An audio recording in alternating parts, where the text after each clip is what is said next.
place. Cette fois, c'est Nicolas Sarkozy qui fait une proposition sur la TVA sociale. Est-ce que vous êtes favorable à cette mesure qui serait votée, selon le gouvernement, avant l'élection présidentielle? Est-ce qu'il n'y a pas un peu de précipitation? J'ai toujours été favorable à cette mesure d'une TVA sociale. Avec mon groupe, d'ailleurs, quand je le présidais à l'Assemblée, le groupe Nouveau Centre que je présidais à l'Assemblée nationale, nous avons fait des propositions dans ce sens, avec Jean Arthuis, avec d'autres. Aujourd'hui, la question qui est posée, c'est de la charge qui pèse sur le travail. C'est la compétitivité.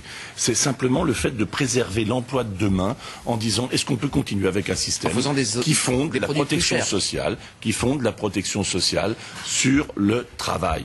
Aujourd'hui, quand vous avez 100 € de brut de salaire versé, vous en avez 50% qui sont prélevés pour la protection sociale en France, vous en avez 39% qui est versé en Allemagne. Donc les choses sont claires, il faut qu'on allège les charges qui pèsent sur le travail, c'est ça l'enjeu aujourd'hui. Quitte à rendre les produits plus chers pour les consommateurs. C'est pas rendre des produits plus chers, c'est simplement de taxer aussi les importations et faire en sorte que nos produits puissent être vendus. Regardez ce qu'a fait l'Allemagne. Aujourd'hui, le commerce extérieur allemand marche mieux que celui de la France parce qu'il y a un coût du travail qui a été allégé de ses charges et donc il faut trouver d'autres moyens de financement en effet. Vous n'êtes pas du même avis que Bruno Le Maire, le ministre de l'Agriculture, votre collègue, qui dit que ça pourrait être dangereux électoralement de réaliser cette mesure, peut-être impopulaire avant les élections. Attendez, je crois qu'on est dans une crise d'une telle gravité dont il faut avoir une pleine conscience. Elle impose de trouver des solutions pour demain. Et si on veut de l'emploi demain, il faut impérativement qu'on allège les charges qui pèsent aujourd'hui sur le travail en France. Ce n'est pas un peu tard pour faire cette réforme, Monsieur Sauvadet? Mais écoutez, est-ce qu'il est trop tard pour agir?